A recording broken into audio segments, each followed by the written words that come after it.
Hej, poďte všetci sem. Počúvajte, čo vám rozpoviem. Prišli sme k vám zavinčovať, zaspievať, Vianociam Božieho požehnania zaželať. A či je len krásnejšia novina, ako že nám Pán Boh dal na spasenie syna? Narodil sa pre nás v mestečku Betléme, strážia ho anjeli v jasličkách na slame.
Císar Augustus naradil sčítanie ľudu. Aj svätý Jozef a Panna Mária sa vybrali zapísať. Z Nazareta do Betlehema je vyše 100 kilometrov. Keď tam po dlhšom čase došli, mestečko už bolo plné ľudí a preto nemohli dostať nejaké miesto na bývanie a Ježiško sa už mal narodiť.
postierku, chodili a hľadali, ale nakoniec sa museli utiahnuť do maštalky.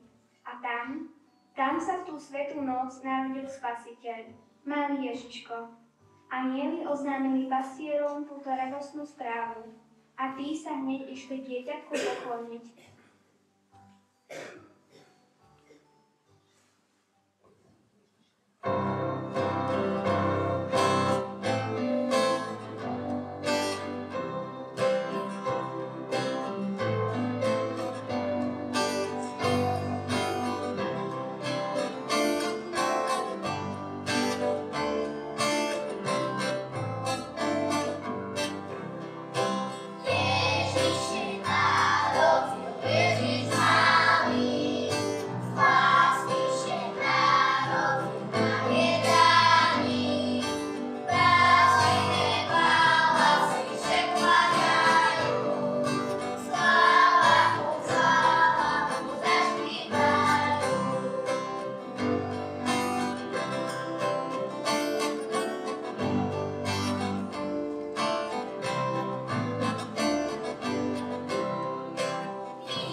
Poďme sa aj my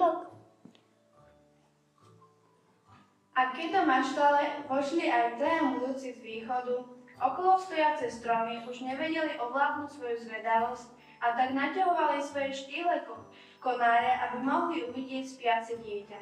Tie, ktorým sa to podarilo, potom kývaním a šumením listia rozprávali ostatným, čo videli. No nielen stromy boli zvedavé, ale aj všetky zvieratka v okolí. Nuž nakúknime medzi nich, o čom sa rozprávajú. Hrdá palma sa naklonila k rozvonievajúcemu olivovníku a povedala mu: Poďme sa aj my pokloniť Spasiteľovi a dajme mu svoje dary. Začula to blízko stojaca jedľa a tížko poprosila: Vezmite aj mňa so sebou. A čo by už len ty si mohla darovať dieťatku? Veď vy, ihličnaté stromy od pichliavého imbiča, nič nemáte. Tak veľmi som túžila vidieť malého Ježiška. Jeden z anielov, ktorý strážil maštár, všetko videl a počul. A bolo mu jedličky ľúto. Rozhodol sa, že jej pomôže. Neboj sa, jedlička, len ty pekne chod do maštárky a o ostatné sa nestaraj, lebo ty si v tento večer ten najkrajší stromček a určite máš veľa vlastností, ktoré sa budú Ježiškovi páčiť. Jedlička i hneď vykročila a keď vstúpila dnu, videla, ako palma a olivovník odovzdávajú svoje dary.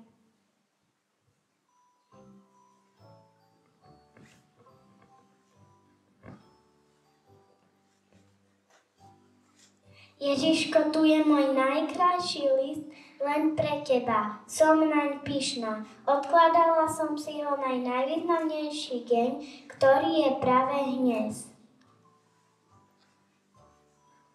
A ja som ti priniesol toto najkrajšiu vôňu môjho oleja, aby si mohol sladúčko spinkať a popri tom sa ti budú snívať o dvoch najkrajších stromoch. O mne a o mojej kamarátke Palme, samozrejme.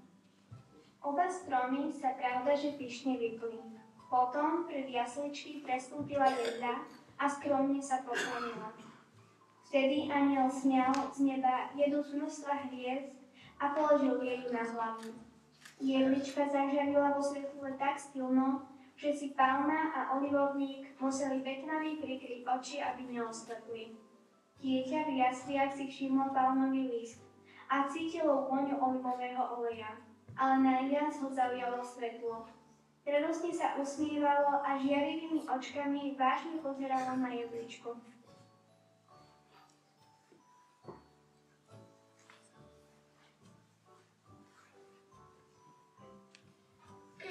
Jedlička, ako krásne budeš pokorou. Tu dnes už má málo stromov, ale aj málo detí. Pozri, ako malý Ježiško sa na teba milo usmieva. Keď sa potom stromy vracali na svoje miesto v lese, anjel sa naklonil k jedličke a povedal jej: Odteraz budeš oslavovať sviatok narodenia Pána Ježiša svojou zelenou krásou a ľudia si na pamiatku dnešnej noci budú zdobiť ihličnaté stromy a na ich vetvách zažínať svetlá. Si predsa ten najkrajší a najpokornejší stromček, aký poznám, a okrem toho máš to najlepšie srdiečko, naplnené až po okraj láskou. Ďakujem ti veľmi pekne. Táto noc je pre mňa tá najkrajšia na svete a s radosťou sa stanem stromčekom Vianoc. Tak sa to malo stať, veď ty si to zaslúžiš. To bola tá najúžasnejšia a najväčšia vec, ktorú som urobil. A som šťastný, veľmi šťastný. Odvtedy vianočné stromčeky pripomínajú ľuďom tajomstvo, ktoré jedlička videla tú svätú noc.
Ako to bolo medzi zvieratkami, započúvajme sa.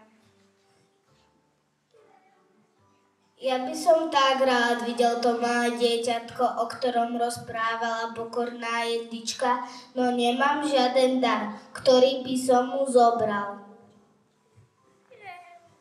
Nebo sa zajačik. A ja mám voľnú mliečko a sír, donesieme to spolu. Voľného zoreje, veď je vonku poriadne zima.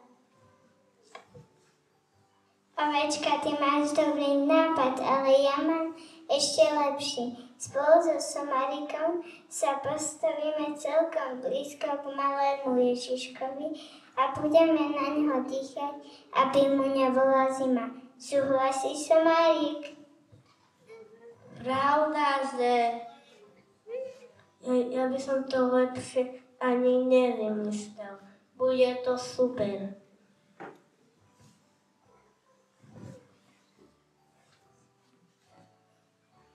A na mňa ste zabudli, skáďam zo stromu na strom. Už som bola na týžeri pri páne i Oliver. A teraz najlepšie viem, že Ježiškovi sa pichá nepáči. On chce naše dobré srdiečko. A preto ja mu svoje srdiečko dám. A ešte pár oleškov priložím.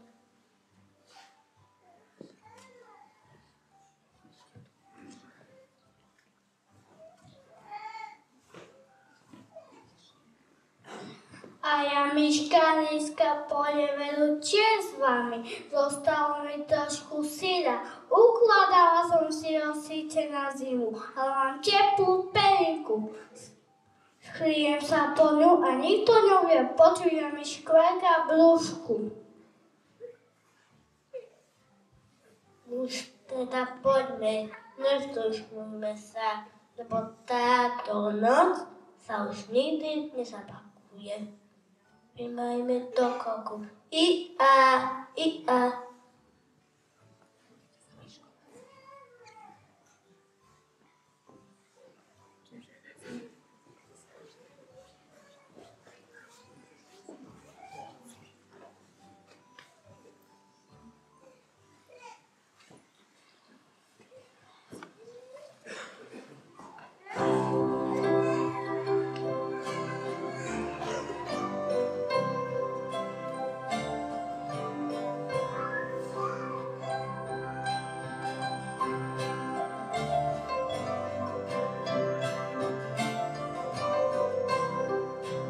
Ježiškovi do Betlema pôjdeme, hej, hej, pôjdeme.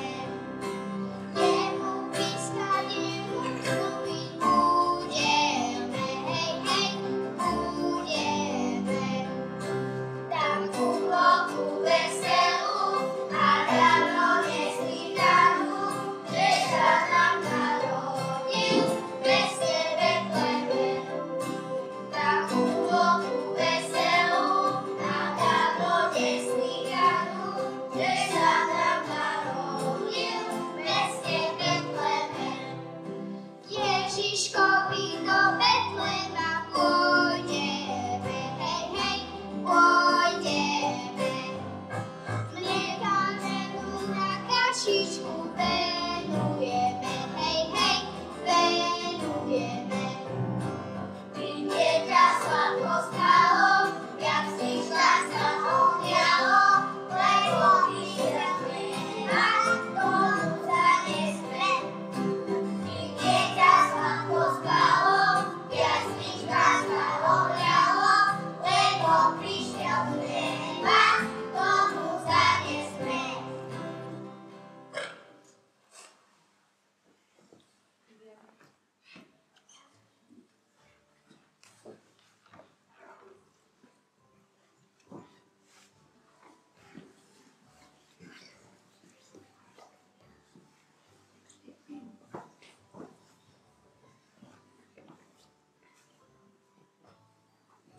Zvieratka družne vykročili k maštanke.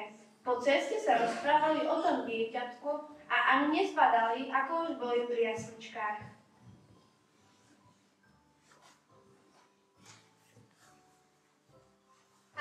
Veď sme už tu a dieťatko má pri sebe aj otecka a mamičku. Dobre, že som zobral aj túto mrkvičku. To bude darček pre nich. Veru, zajačik, ako rýchlo sme ich našli. Tu máš Ježiško darčeky, odo mňa aj od zajačika.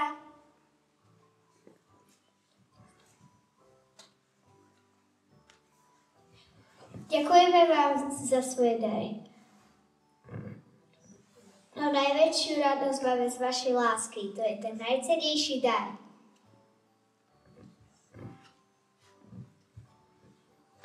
A mohla by som ja so Samarikom sa postaviť za dieťatko, aby mu nebola zima?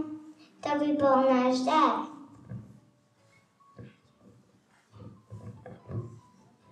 Tomu sa veru potešíme, lebo nemáme veľa plienočiek, ale vďaka vám Ježiško neprechladne.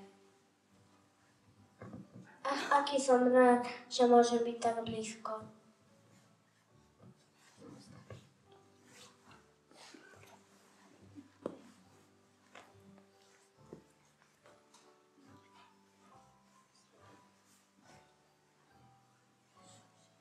Na pamiatku tejto chvíle budú ohne na celom svete sama ľudia Betlehemy, kde pri Ježiškovi budú tie kravička a somári, ako symbol toho, že im vieratka radi pomohli.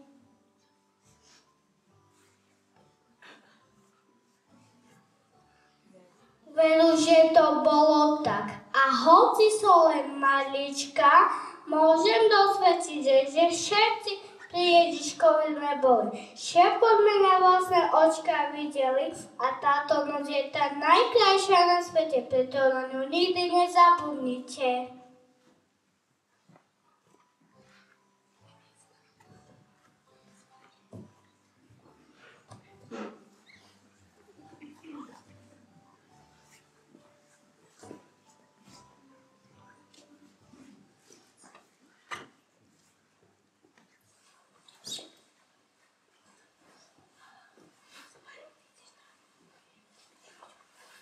Narodil sa nám Spasiteľ,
slame, spinka sladko, malé krásne jezuliatko. Vôli osalu celkom ticho, hrejú ho tam svojim dychom. Traje králi prišli k nemu, pokloniť sa maličkému. Priniesli mu dary za to, mirhu, kadidlo a zlato. Usmieva sa neviniatko, veď pozná svet iba krátko. Život láskou naplní všetkým ľuďom na zemi. Hviezdy na oblohe svietia, hľadte, koľko lásky tu. Toto malé krásne dieťa dáva zmysel životu.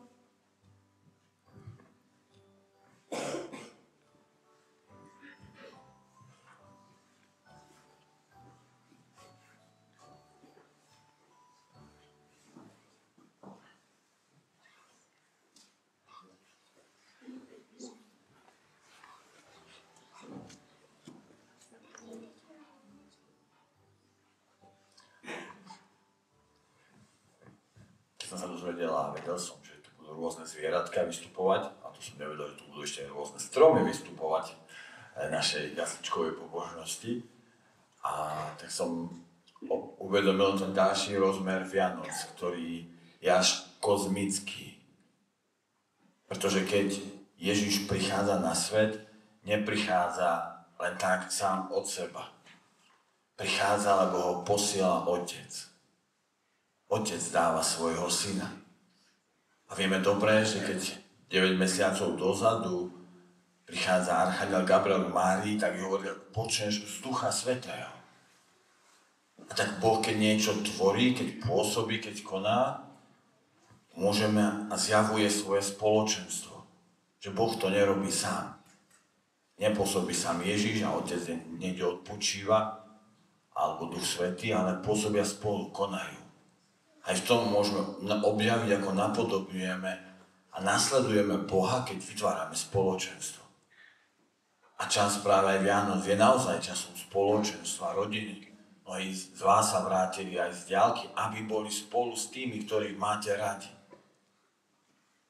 A zároveň práve máme zachytené aj v tom dnešnom evanjeliu, keď sme počúvali trošku dlhšie, na prvé počutie náročnejšie, počujeme, že všetko povstalo skrze slovo.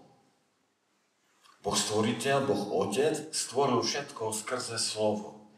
Opäť to nie je iba sám Otec, ktorý tvorí, ale tvorí skrze slovo. Slovo, ktoré sa stalo telom.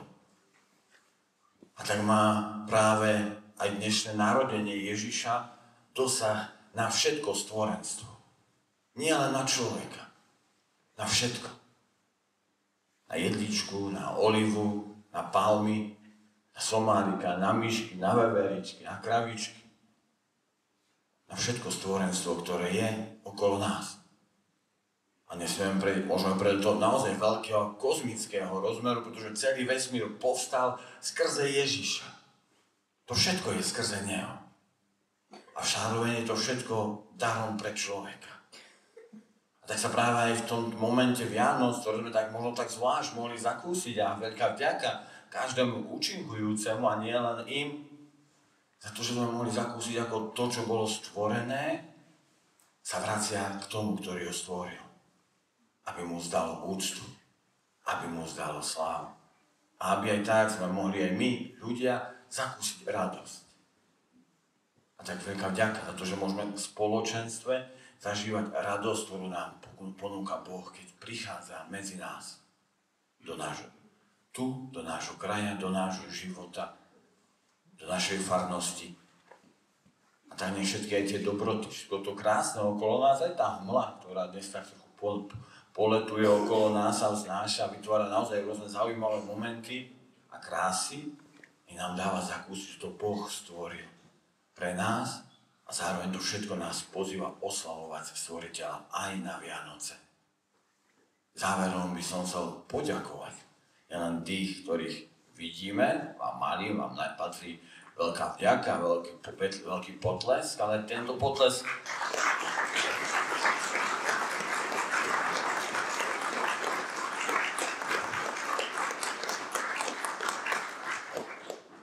ale veľký potlesk patrí tiež tým, ktorých nebolo veľmi vidieť, ale boli veľmi dôležití. Či už to tí, ktorí tú jasličkovú pobožnosť s našimi deťmi nacvičili, a či už to tí, ktorých zvuky a prsty vytvárali krásne hudobné pozadie, či už tých, ktorému tu ma počujete veľmi dobre, a mnohým ďalším. Veľká vďaka aj rodičom, ktorí to trénovali. Veľká vďaka.